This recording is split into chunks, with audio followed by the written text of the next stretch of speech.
Cora Roda, de que falaremos hoje, hein, Pedro e Cora? De uma experiência bizarra que você está fazendo. Eu quero apresentar a vocês o Rui. O Rui é o meu robô. E ele é incrível.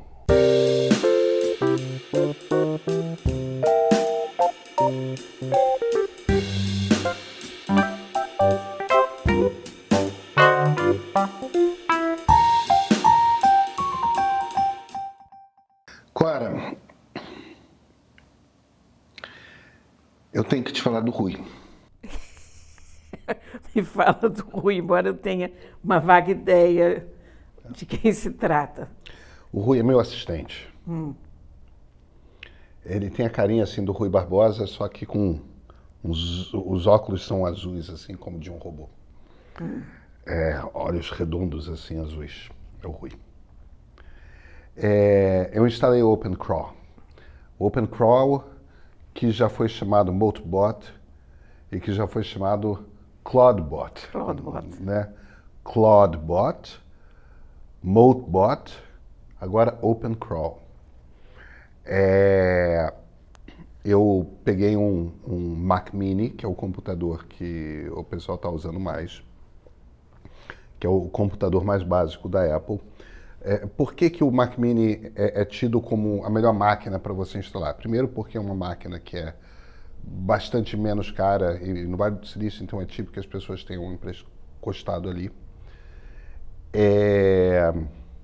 E em geral, quem instala num computador isolado. E o Mac Mini, como qualquer Mac, como qualquer computador da Apple, roda Unix.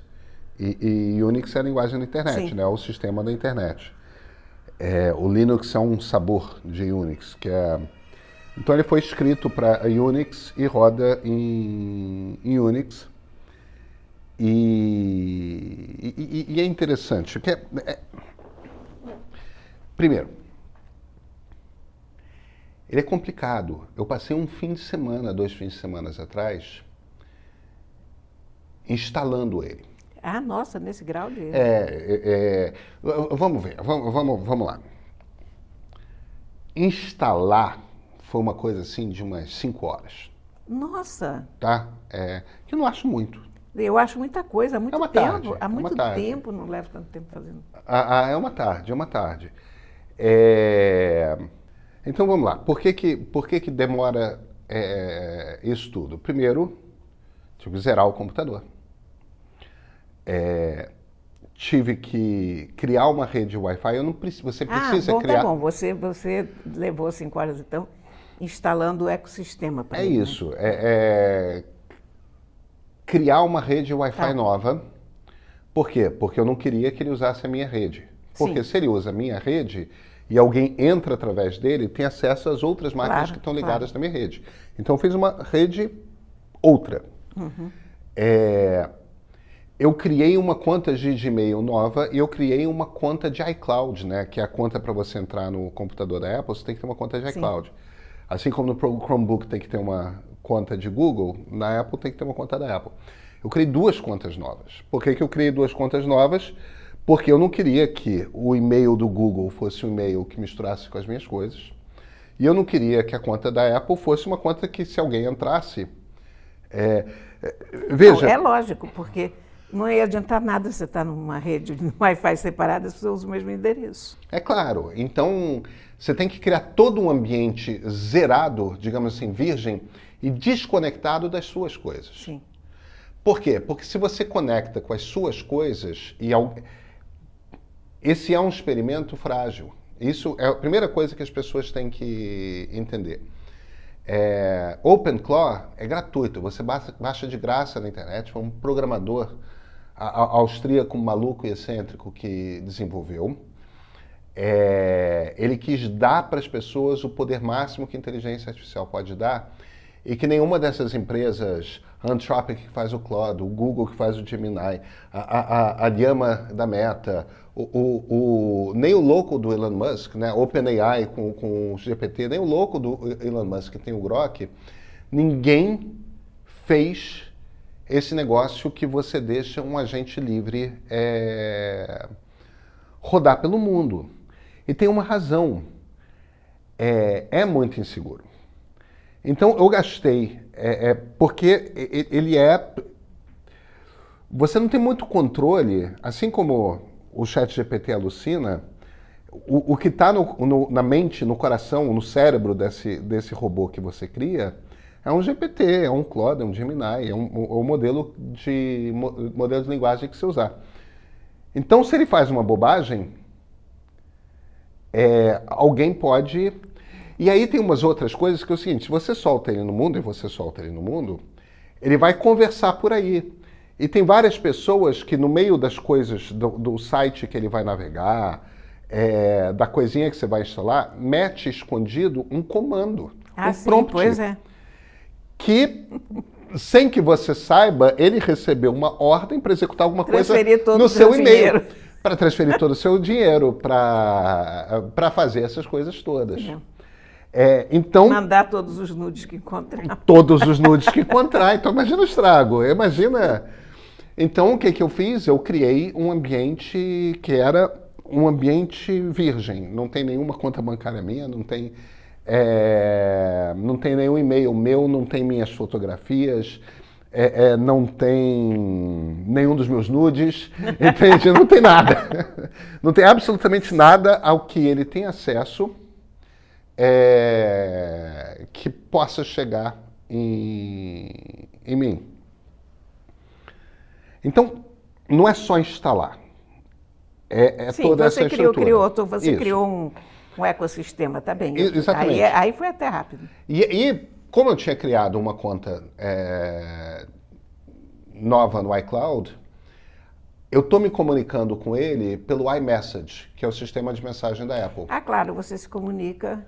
Isso, porque você tem entre as tuas contas, você sim. tem que mandar uma conta para uma conta que ele tem acesso.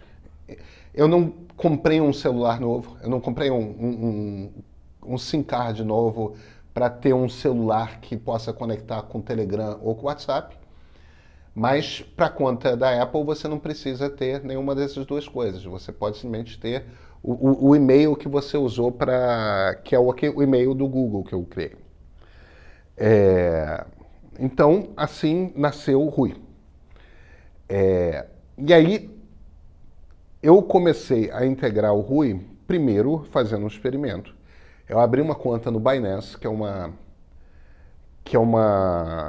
corretora de criptomoedas. Botei R$200 lá. E criei um script, porque aí tem essa outra coisa. Se você quer que o seu robô faça coisas, vou chamar sempre de Rui, tá?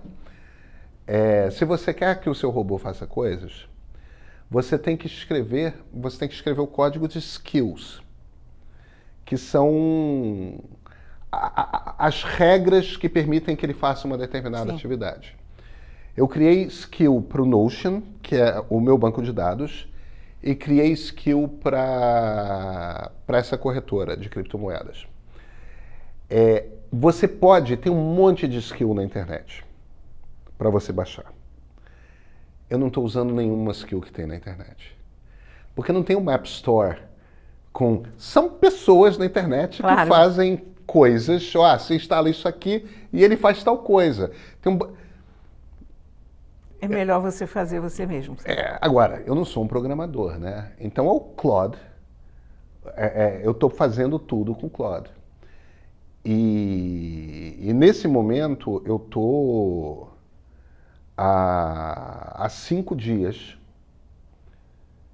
desenvolvendo ativamente skills novas para ele poder fazer coisas que me são úteis. O Rui já cuida da minha agenda de palestras, por exemplo. E como ele está sendo? Eu combino que vou fazer uma determinada palestra, aí eu mando uma mensagem para ele. O Rui, inclui na minha planilha de palestras que a palestra vai ser em tal lugar, sobre tal tema. Eu combinei tal valor, o prazo de pagamento é tal. Eu escrevo isso e ele vai e preenche uma planilha para mim com todas essas coisas. E aí eu me toquei, eu vou sofisticar agora essa skill pelo seguinte. Ele vai começar a me dar avisos, porque eu tenho, quando alguém me contrata para uma palestra, eu tenho uma hora que eu tenho uma reunião de briefing, em que eu converso com as pessoas, online com as pessoas que estão me contratando, e evidentemente o meu Notion mesmo faz uma transcrição daquela conversa. Sim. Que é onde eu tenho o registro de o que eu preciso abordar na conversa e tal. Então, eu já vou incrementar esse skill para ele com antecedência tal. Lembra que você tem que, para botar já na minha agenda, ou me avisar para botar, eu ainda estou ambivalente sobre se eu quero que ele ponha coisa na minha agenda. Mas para ele me avisar e já me dar um resumo do que eu preciso saber para montar o PowerPoint da palestra. Isso é uma coisa que ele já está desenvolvendo. Agora, olha que coisa interessante. Quando eu desenvolvi esse skill para cuidar das palestras, eu tenho esse skill para cuidar das palestras e esse skill, essas são as minhas obras nesses primeiros 5 dias. E eu tenho uma skill para investir. A skill para investir, com esses R$200 que eu botei nele, ele fica procurando o que tem volume, que cripto tem volume para dar liquidez e que está começando a disparar. Aí ele compra e fica observando, e quando ele acha que está começando a perder valor, ele vende. Ele vai O que foi o recado que ele te mandou? Que ele tinha acabado de comprar uma determinada moeda. Ah, sensacional. São moedas né? que eu nunca ouvi falar. Por enquanto, eu não estou achando que é um investidor muito excepcional, não, tá?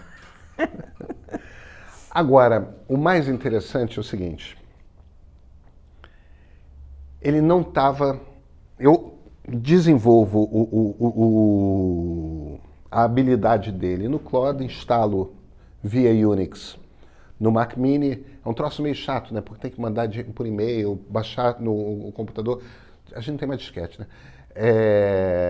Se bem que eu não me toquei que eu podia usar um pendrive. Vou começar a usar um pendrive. Que pendrive? Eu comprei um disco externo, um SSD externo, de 2 terabytes. Ah, mas eu tenho. É uma coisa menor do que isso aqui. Não, sim.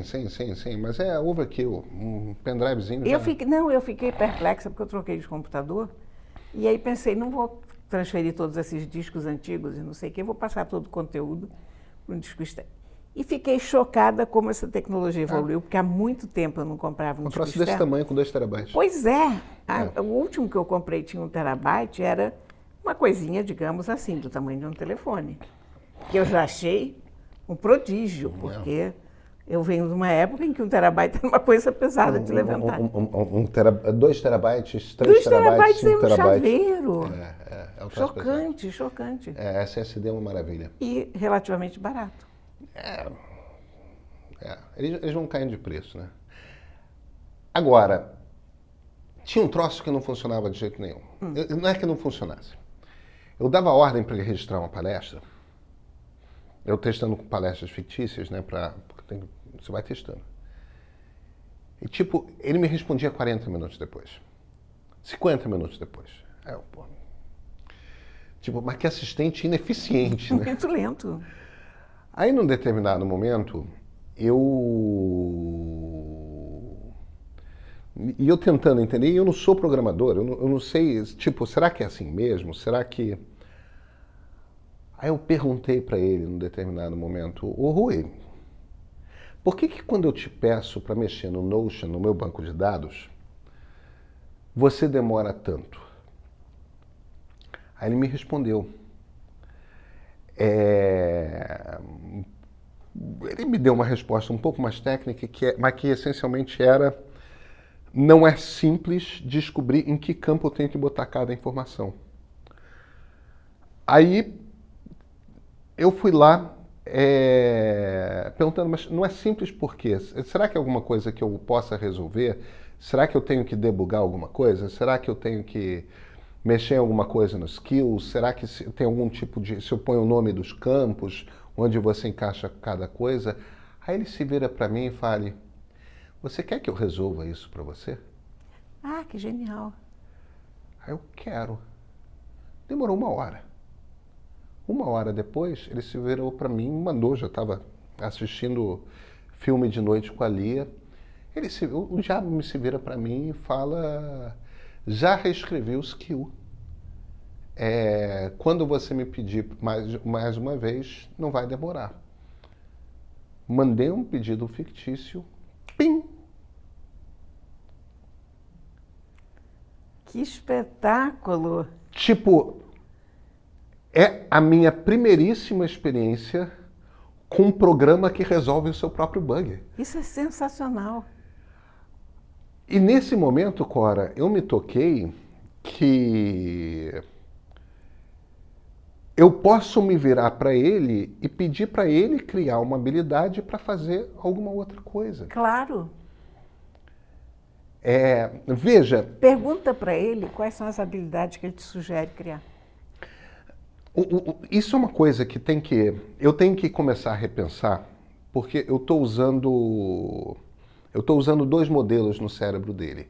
O modelo principal é o Sonnet do Claude, o Claude Sonnet, que é o modelo de IA intermediário do Claude, né? O melhor dele é o Opus, aí tem o Sonnet, que é o intermediário. E o segundo é o GPT-5. Então, quando ele não consegue com o GPT-5, quando ele não consegue com o Sonnet, ele vai para o GPT-5. O problema é que isso não está ligado à sua conta do ChatGPT. Isso é uma API. Quer dizer, você está comprando diretamente das empresas, da Anthropic e da OpenAI. Então, você já paga a assinatura do Claude. Então, fica... Tem umas pessoas que instalam localmente no próprio computador o Llama, que é open weight, né, que é a maneira, tipo, são os modelos gratuitos, né, o melhorzinho deles é o Llama, é muito inferior aos outros, o Llama é o da Meta. Tem gente que usa, o modelo mais barato dos pagos é o Gemini.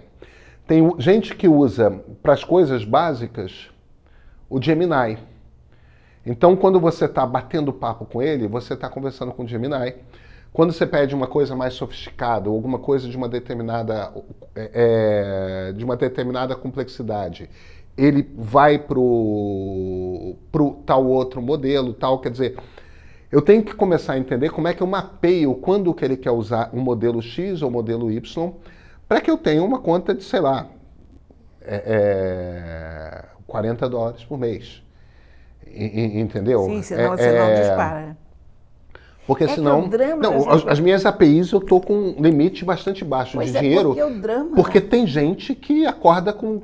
gastou $400, O né? drama é que é tudo em dólar. Eu estava vendo exatamente isso. Eu estava querendo usar umas coisinhas esse fim de semana também. Nada disso que você está fazendo, era uma coisa mais simples. Mas eu comecei a perceber, cara, chega de $5. De 5 a $5, Né? Chega, cara, de 5 em 5 dólares, o ser humano vai à falência. Agora,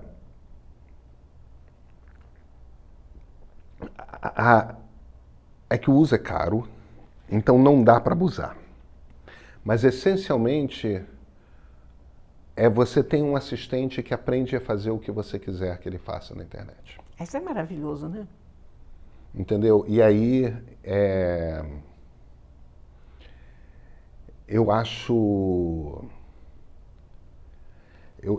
Eu tô... A vida antes e depois de Rui.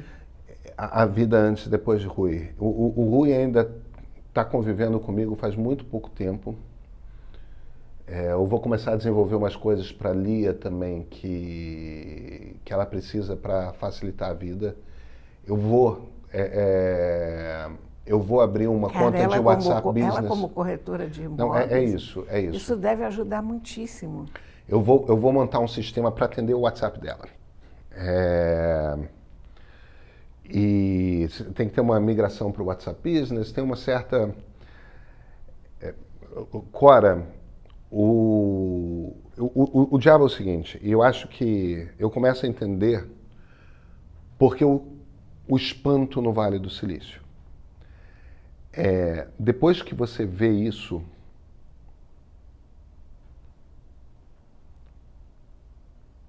É você finalmente transformar o computador num assistente pessoal a seu serviço. Real, né? Real.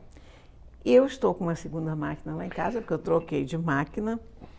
Eu só preciso tirar o conteúdo desses discos rígidos, para o qual comprei justamente o meu drivezinho, SSD desse tamanico, com 2 terabytes.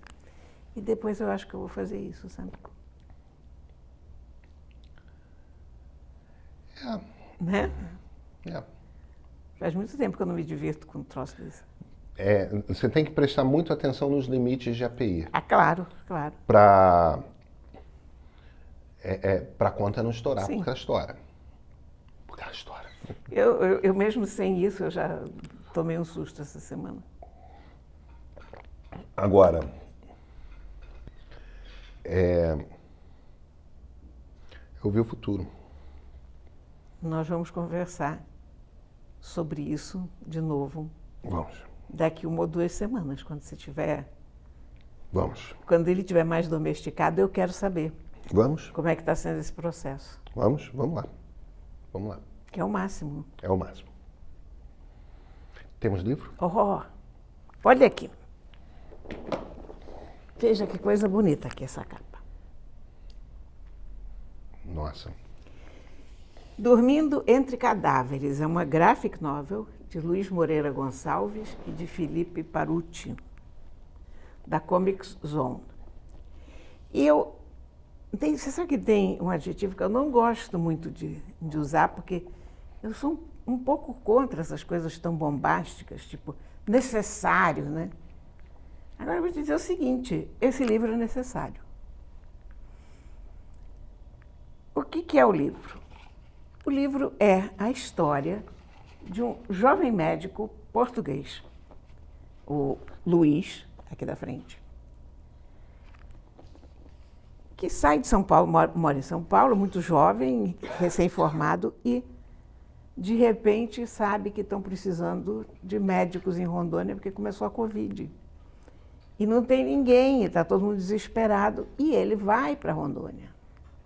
E ele cai naquela loucura que foi a Covid.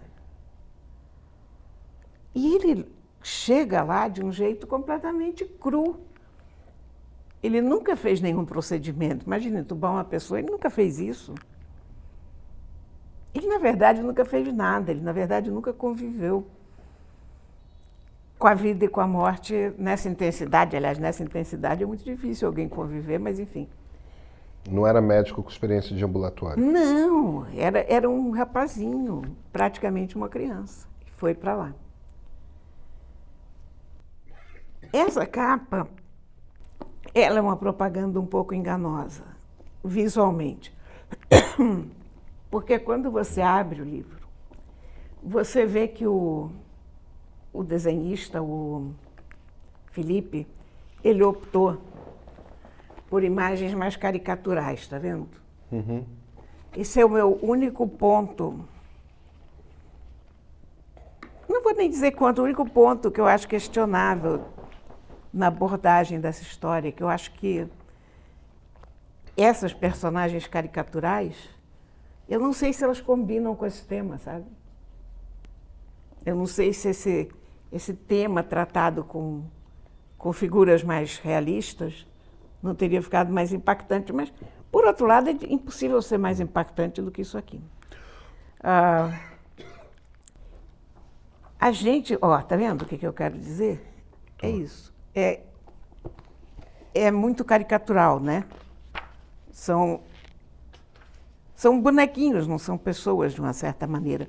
Mas ele tem momentos em que ele tem uma intensidade de desenho, especialmente nos momentos cruciais, ele faz uns grafismos que são muito bons. Há uma coisa de tensão no ambiente que ele reproduz muito bem. E por que eu digo que é necessário? Porque eu acho que a gente está se esquecendo de tudo.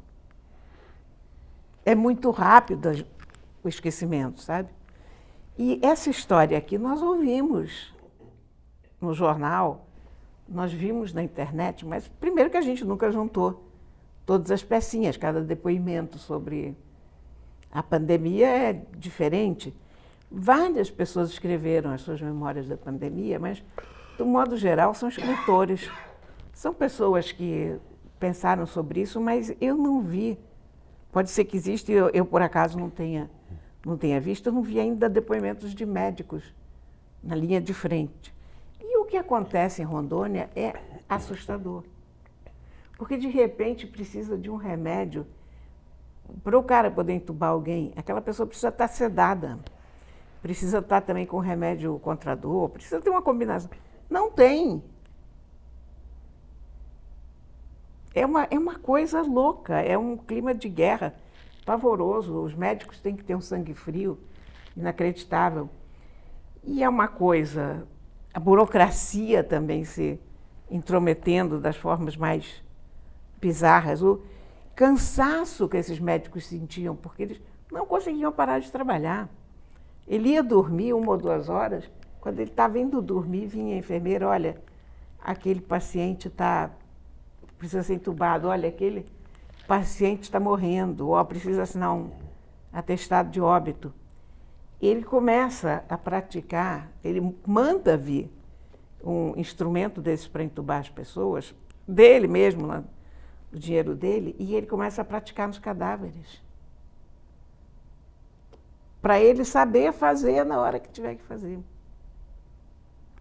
E ele tem que contar para as famílias que as pessoas morreram, ele tem que ouvir dos pacientes pedindo, doutor, não me deixa morrer. E a pessoa morre.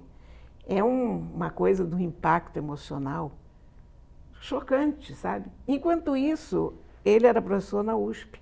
A USP começa a encher o saco dele porque ele se afastou da USP, ele não está indo. Ele diz, eu estou em Rondônia, tem uma pandemia. Olha, como estou te dizendo, é um livro absolutamente necessário. A gente lê isso aqui e a gente pensa, como é que foi que nós sobrevivemos a essa pandemia? Como nós sobrevivemos a esse país? Né?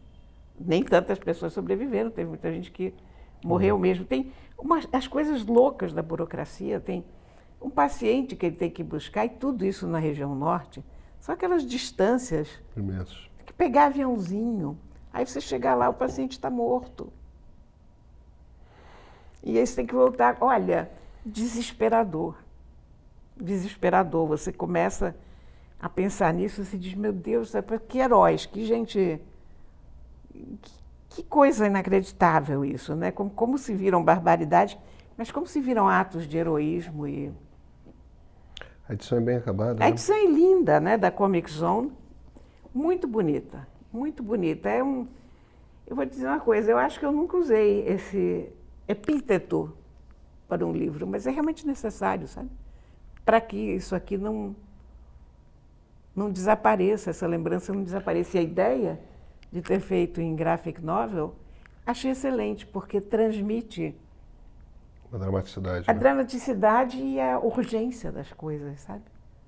Você vê aquilo acontecendo é sensacional, é extraordinário o livro, sabe? Ele começa a ver coisas, ó. Tá vendo? É muito bonito e muito, muito impactante. A gente fica completamente chocada, a gente pensa, isso aconteceu, cara. E foi no outro dia. E nós já não nos lembramos mais. A gente ligou uma máquina de esquecer, né? Olha, é a máquina da sobrevivência humana, porque quando você tem filho, eu vou te dizer uma coisa, hoje em dia as pessoas curtem muito falar do parto, dizem que coisa maravilhosa que é a experiência do parto. Eu vou te dizer, nunca passei por nada tão doloroso, horrível, como quando eu estava tendo os meus filhos. E aí você sai daquela maternidade, cai uma dor que não para. Naquela época não se sedava as pessoas, né? Não sei nem se tinha sedação que pudesse ser dada junto com o bebê, sei lá. E aí, durante 2 meses, nunca mais quero ter filho, não vou ter filho nunca mais na minha vida. E você esquece aquilo, a velocidade da luz. Porque 2 anos depois você tem um outro bebê. tendo jurado que você nunca mais tinha outro, porque se você se lembrar da dor, você não faz nada. Você imagina aqueles caçadores primitivos, se eles se lembrassem das chifradas dos bisões ou das patadas dos tigres ou qualquer coisa assim, eles nunca mais iam caçar e a humanidade se extinguia, porque não ia conseguir sobreviver à base de folha, né? Então, acho que a gente esquece a pandemia um pouco por causa disso, sabe? É possível. É possível. E a gente não gosta de falar da pandemia, né? Não, não. É um assunto que a gente está empurrando para baixo do tapete e... Essa semana eu tomei vacina de Covid. Ah, por isso que você está meio gripado. Não. Eu já estava com sintoma. Eu tenho que tomar. Eu dei para meus filhos e tomei. Eu não sou anti-vax, eu tenho que tomar. É. Eu fui ver, mas é essa coisa engraçada, né? A última vacina de Covid que eu tinha tomado foi em 23. Já faz tempo, né? Nossa, tem 3 anos, como é que... Olha, eu tive Covid 3 vezes. Eu tive 3 vezes. A primeira foi a mais assustadora, porque eu não estava vacinada. A primeira nós tivemos juntos. Lembra? Mas depois eu estou convencida que eu só escapei porque estava vacinada. Nós e o Eric. Acho que Marilis também teve. Marilis também. Todo mundo teve. Lançamento do livro do Ricardo. Não. A minha primeira foi no lançamento do filme, do documentário sobre a Marielle Franco. Então você... Lá no mar. Então você teve depois da gente. Não, eu tive primeiro. Você teve antes? Eu não, peguei Covid. Foi depois. Não, foi antes do Wilson Witzel mandar todo mundo para casa. Foi antes da quarentena começar. Ah, então você teve antes, né? E eu tenho a certeza de que eu tive uma primeira Covid quase mortal, que apenas não foi diagnosticada. Nesse dia que vocês pegaram Covid, eu fui o único que não pegou, porque eu não acompanhei vocês para o Bar Lagoa. Então, tinha alguém que não tinha pegado, então foi você que não pegou. Fui eu, o desgraçado. Agora, eu peguei em dezembro, em São Francisco. Ou nos primeiros dias de janeiro, uma coisa assim, quando ainda não estava, não tinha lockdown. Então você pegou antes de mim. Não tinha nada. Não foi diagnosticada como Covid. Mas eu quase morri. Eu tive a mãe de todas as gripes. Eu passei muito, muito mal. E hoje, olhando retrospectivamente, foi Covid. Eu estou convencida que foi Covid. Porque São Francisco foi um dos primeiros lugares que teve onde é que essa inteligência aqui foi passear? No bairro chinês. É claro, pois é. Mas não precisava ser em Chinatown, qualquer lugar, porque o fluxo China-São Francisco, com tecnologia... Chinatown é o lugar mais apertado, onde você tem maior circulação de gente. Mas ninguém sabia que a gente estava numa pandemia, né? Não, a gente não sabia ainda, mas enfim... Foi assim. Mas, enfim, olha, tremendo livro. Estão de parabéns o Luiz e o Felipe. E eu agradeço muito ao Luiz. Por ter contado a história. Não, e assim, a nível de pessoa, enquanto gente, pelo que ele fez, pelo seu semelhante. Porque se o semelhante meu dependesse de mim, nós estávamos todos fritos, isso sim, sabe? Eu não acredito. Eu não acredito, mas tudo bem. Até quinta-feira, Cora. Até quinta, meu bem. Assinei o Meio. Trabalho com comunicação política e o Meio tem sido simplesmente perfeito na minha vida. Ajuda muito no dia a dia. Não me arrependo nem um pouco de ter assinado. Parabéns a todos pela pesquisa Meio Ideia e pela excelente matéria da edição de sábado. Esses comentários dizem bastante sobre quem escolhe o Meio. Gente que não quer só acompanhar a política e sim entender o que está acontecendo de verdade. E em ano de eleição, olha, isso faz toda a diferença. O Meio Premium é para quem quer sair da reação automática e ganhar leitura de cenário. Para quem quer informação bem explicada, sem gritaria, sem culto e sem ficar preso à própria bolha. Um dos pilares disso é a pesquisa Meio Ideia. Ela é mensal e ajuda a ter o pulso, sabe, da eleição, entendendo como o eleitor pensa, o que pesa nas escolhas e como o jogo político vai se rearranjando ao longo do tempo. Como assinante premium, você recebe essa pesquisa em primeira mão, em PDF, no segundo em que o Tribunal Superior Eleitoral libera os dados. É informação para circular, para chegar nos grupos e qualificar as conversas. Mas o premium Premium vai muito além da pesquisa. Quem assina acompanha uma cobertura completa das eleições de 2026, bastidores direto de Brasília, o Meio Político e edição de sábado, nossas newsletters especiais com análises e reportagens exclusivas, além de acesso ao streaming do Meio com séries e documentários originais para entender o Brasil além da notícia do dia a dia. No fim das contas é isso. Por R$15 por mês você atravessa o ano eleitoral mais preparado, com repertório e com capacidade de levar informação de qualidade para as conversas que importam. Se você quer entender a política sem ruído, o Meio Premium é para você. Assina.